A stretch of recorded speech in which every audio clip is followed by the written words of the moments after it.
கோல் வைக்க போகிறோம். கோலையை நல்லா வாஷ் பண்ணிக்கலாம். வாஷ் பண்ணிட்டு இந்த மாதிரி அரைச்சிக்கணும்.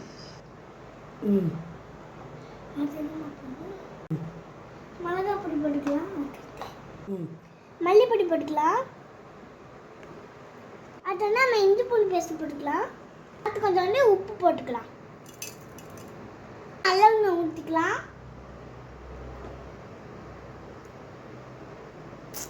கிண்டி விட்டுக்கலாம்.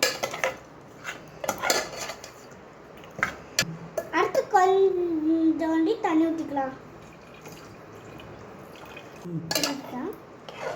போட்டு நான் ஒரு 4 விசில் வேக வச்சுக்கலாம்.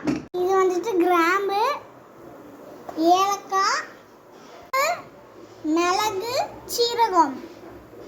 ஏலக்காய் போட்டுக்கலாம், அதுக்கடுத்து தட்டு விடலாம். வறுத்து எடுத்துக்கலாம்.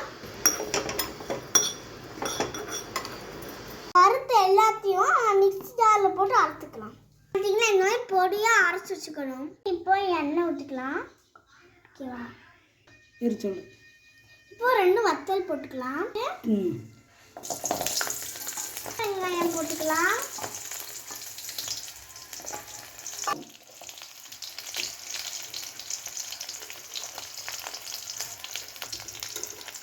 அது வதக்கிக்கலாம்.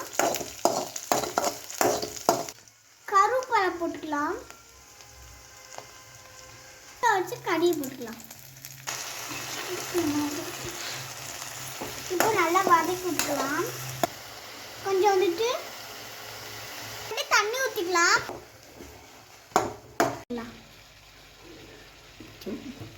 இப்போ வந்து அரைச்சி பொடி சேர்த்துருக்கோம். நல்லா கிண்டி விட்டுக்கலாம். ரெடி, ஆட்டுக்கோழி வறுவல் ரெடி. நீங்களும் இந்த மாதிரி பண்ணி செஞ்சு பாருங்கள், நல்லாயிருக்கும். Bye bye. இந்த வீடியோ உங்களுக்கு பிடிச்சிருந்தா லைக் பண்ணி சப்ஸ்கிரைப் பண்ணுங்கள்.